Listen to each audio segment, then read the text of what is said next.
You want this little problem fixed? You want that little problem fixed? Well, we're supposed to help people. Yes, we are. Jesus gave us that lesson on the prodigal son.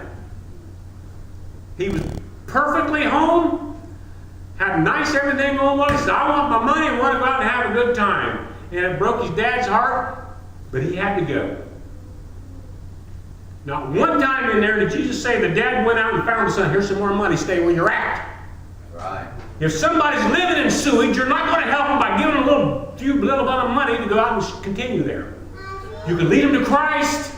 Our church's job is to lead people to Christ. Your job as a Christian. Now, you see the Good Samaritan, you see somebody in trouble, and you reach down to help them. You want to give them some money or whatever, it's perfectly fine to do that. God told us don't be judge of character or anything. You help people in need. Keep in mind, this man fell amongst thieves. He didn't do nothing wrong. He wasn't out pushing drugs. He wasn't out buying some. He fell amongst thieves, and he was an innocent person hurt. We're getting our messages all mixed up. If I tell somebody you come in here and we'll help you everything and you're on your way to heaven, I lie. That's a lie right out of the pits of hell. They have to want to give up their sinful life. They want to have to become a part of Christianity. And they will be at church every time. I'm tired of messing around with this, it's okay, you can come if you want, and you're going to heaven. It is not true. That's right. It's a lie. Yeah, you can continue to sin, it's okay. I would be a liar. Right. There's no shortcuts in this anywhere. If you're here for any other reason but to serve God, you're here for the wrong person this morning, and you're in danger of hell's fire. Right. And it may come sooner than you think. We're facing some terribly dangerous times right now. Jesus sees our behavior. He knows who we really are. That's right. Now we all have. He gave us an appearance in life. We all have a look. I don't know why this offends me, but every once in a while somebody I haven't seen or I didn't even know him a long time says, "You're a McKnight. You got the McKnight nose." I'm thinking, I don't know what's the difference about our nose. I'm sure we all just use it to smell with. But they'll still, God gave us appearance so people can recognize who we are. Whether we're pretty, ugly, or whatever, we have a certain appearance about us. Somebody will say, yeah, there's Casey. They can tell by looking. He gives you the Spirit in your heart so that your behavior will show how Jesus Christ looks to everybody. Right. If you are not behaving like a Christian, there's no shortcuts in this, folks. I wished I could say there was. There's none. It's a 7-day-a-week thing, and it's tough sometimes. Right. And you can't get led astray by doofus. I got to look up the word doofus. I don't know if I'm saying if that's a good previously or not. I'm sure it's not. It's not too bad. It's not in the Bible, is it? It's not in the dictionary either. Oh. Well, then you can make anything up you want. I'm not trying to be mean. I'm just saying somebody that's going to live in sin cannot lead you in that path.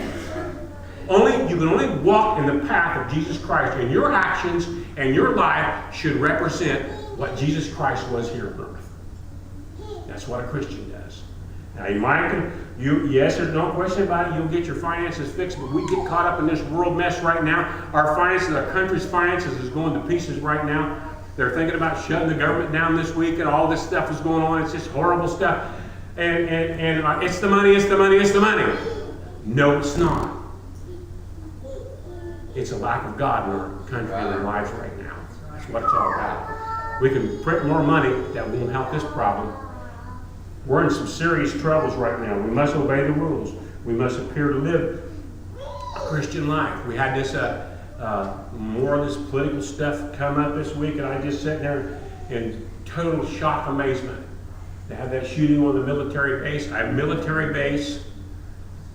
and immediately, as soon as it happened, there was more senators, there were more people on the TV saying, "We got to stop these guns in America."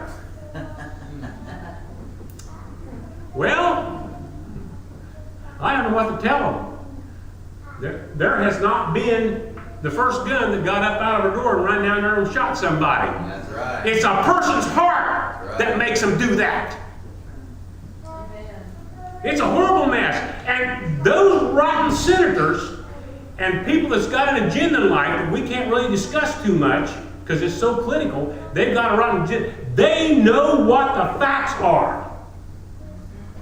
Every city that's got the tightest gun control laws has the highest murder rate. Right. Every town that has a liberal gun control rule where innocent people can protect themselves, that has the lowest crime rate. Now, let's see. What would be best, high crime rate or low crime rate? Amen. There was 12 or 13 people shot in that Navy base. God bless those poor families. There wasn't one man or woman in there that couldn't have pulled their gun out and stopped that stupid sucker from killing everybody. Yeah. The 9/11 towers went down, killed thousands of people in the long run. They did it with box cutters because there wasn't a man or woman on that plane that could have stopped them stupid those people. Yeah. We're being led like lambs to slaughter. We have very wicked people running our government now. It's very wicked. I'll prove it here in a minute. They are right now. What's going on right now? I just followed up a little bit this morning on it.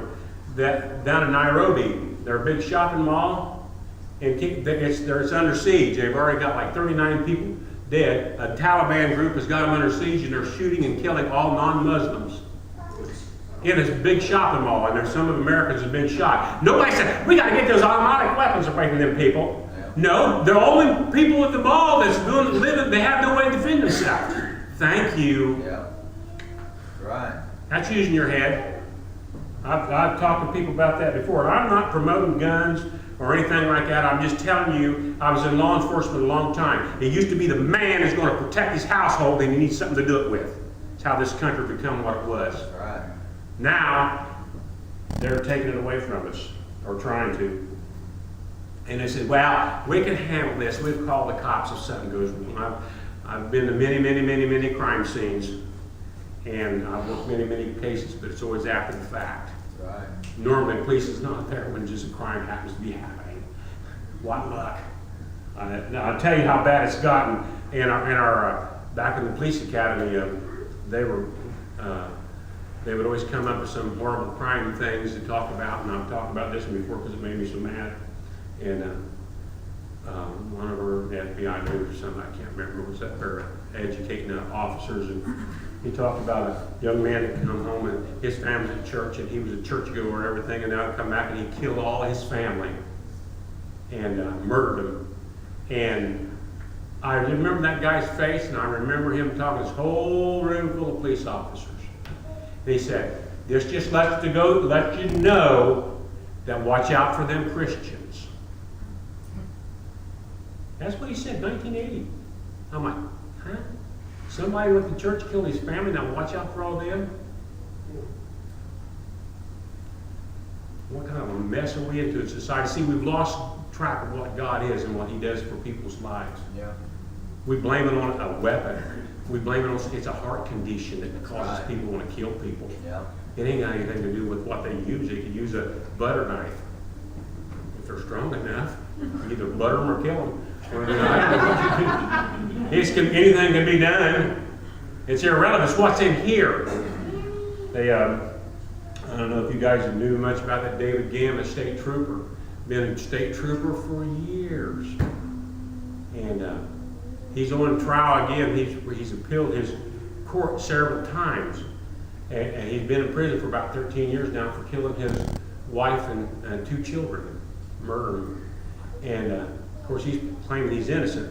The guy that he bought the gun off of come out in his house to kill him. He was a snitch or something. But he did it, and he knows it. But I'm thinking, here's a state trooper. I said, I'd like to find that creepazoid FBI guy. Says, hey, we got to watch out for them state troopers, it looks like. Yeah. They'll kill you. Well, that's probably true. Anybody without God has the capability of doing horrible things that Satan lets them do. Right. And you think you're going to get away with acting like Satan and living like Satan and nothing's going to happen to you, you're wrong. Right. Mark it in the little book. I said it. You can't help it. Nobody can stand up to Satan. Sure. Only Jesus Christ can. You have to be living for Him. That's all there's to it.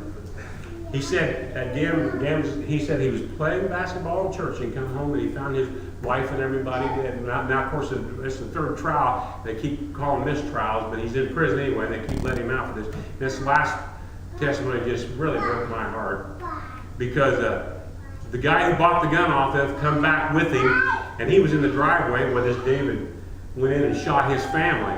And all he could hear was one of the little kids saying, "Daddy, Daddy, Daddy." Can you imagine a 5 and 7-year-old calling for his dad while he plugs him? He's an educated, sharp guy. He's got sense. He's been with police forever. You think he knows what he's doing? Without God, we're all capable of horrible things. Right. You can blame it on anything you want. I can't imagine some little child calling for their daddy to help him while he blows him away. It's just too beyond my reasoning. Makes no sense. It's the kind of age we're living in. His kids were 5 and 7 years old. Maybe he's mad at his wife. Wah, wah, wah. It's just unbelievable. Then this senator come on TV after all this killing. Or as a representative guy, I wish I could remember his name now. He come on and he wouldn't do an interview. He come out and said, "Well, the trouble with this country is 20% of the Republican parties," now I don't want to talk parties, said are a bunch of these conservative Christians, and they don't know whether to love their gun or their Bible more. They're dangerous people. Think about that. People running this country. Psalm says, 14 says, "The fool has said in his heart, there is no God. They are corrupt, they have done abominable works, there is none that doeth good." Listen, I'm going to tell you how bad this is. My blessed niece on Rose's side gave me a book here. This is a very good one, by the way. Thank you, Grant. Some of the founding fathers' prayers and quotes. And it's just amazing. It's a big book. This is not a Christian nation. Challenge anybody to go through this. John Adams was addressing. They're just getting set up to write the Declaration of Independence. I mean, the Constitution. They're getting set up. And John Adams, on June 21st, 1776, wrote, "Statesman, my dear sir, my plan and speculate for liberty, but it is religion and morality alone which can establish principles upon the freedom can securely stand." Did you hear that? See, we can have all the wonderful Constitution of the world. We got a bunch of evil people. We're toast. I don't care who you are. I'll read it again. "Which can establish the principles upon freedom and security alone was religion and morality. The only foundation of a free Constitution is pure virtue. And if this cannot be inspired upon our people in a greater measure than we have now, they may change their rules and forms of government, but they will not obtain a lasting liberty." That's right. This is John Adams. I don't know if they teach that in school or not, but he was one of the developers of the Constitution. I think it's sounding like I'm being funny about cutting out our school. No. Modesto Junior College this week in California. I watched the news report. They're no longer allowed to pass out any more of these pocket-sized constitutions. There's a Constitution of the United States, freedom of speech. On our colleges, the people is educated, there is no God, and the fool has said in his heart. Right. Hey, we're in deep trouble, folks. You might have prepared what's coming our way. But we have a Savior. Amen. We worship Him this morning. Right. We worship Him daily. We live for Him 7 days a week. Yeah. We live for Him in all parts of our life. If we don't, we're not going to get in the back door. And we're going to be suffering all the things that's going to happen to us. Our country. There's no question about it. God, if you read the last chapter of Revelation, God told us what's going to happen. And it looks like it's coming to fruition just like they said it was going to happen. Everything that was called good is now evil. As in the days of Noah, good was called evil, evil good. That's exactly what's happened. Everything is evil now is being called good.